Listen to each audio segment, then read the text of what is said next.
നമസ്കാരം, കൊട്ടാരക്കര മീഡിയയിലേക്ക് സ്വാഗതം. ഇരുചക്ര വാഹന യാത്രികർക്ക് മുന്നറിയിപ്പുമായി മോട്ടോർ വാഹന വകുപ്പ്.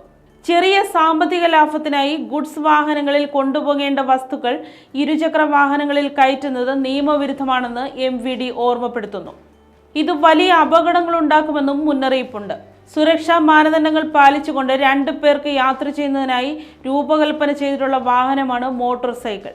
ബോഡിയുടെ ബാലൻസിംഗ് മോട്ടോർ സൈക്കിൾ ഓടിക്കുമ്പോൾ വളരെ പ്രാധാന്യമർഹിക്കുന്ന ഒരു ഘടകമാണ്. മോട്ടോർ സൈക്കിൾ കയറ്റുന്ന വസ്തുക്കൾ സുരക്ഷിതമായ റൈഡിങ്ങിനെ പ്രതികൂലമായി ബാധിക്കുന്നു, പ്രത്യേകിച്ചും വശങ്ങളിലേക്ക് തള്ളി നിൽക്കുന്നവ. ചെറിയ സാമ്പത്തിക ലാഭത്തിനായി ഗുഡ്സ് വാഹനങ്ങളിൽ കൊണ്ടുപോകേണ്ടുന്ന വസ്തുക്കൾ ഇത്തരം മോട്ടോർ സൈക്കിളിൽ കയറ്റുന്നത് നിയമവിരുദ്ധമാണ്. ഇത് വാഹനത്തിൽ യാത്ര ചെയ്യുന്നവരുടെയും മറ്റ് റോഡ് ഉപയോക്താക്കളുടെയും ജീവൻ അപകടത്തിലാക്കാൻ തക്ക സാധ്യതയുള്ളതാണ്. നിയമവിധേയമായി സുരക്ഷിതമായി വാഹനങ്ങൾ ഉപയോഗിക്കൂ, സുരക്ഷിതമായി ലക്ഷ്യസ്ഥാനത്ത് എത്തിച്ചേരൂ. നമ്മുടെ ജീവൻ പോലെ തന്നെ അമൂല്യമാണ് മറ്റുള്ളവരുടെയും ജീവൻ, MVD പറയുന്നു.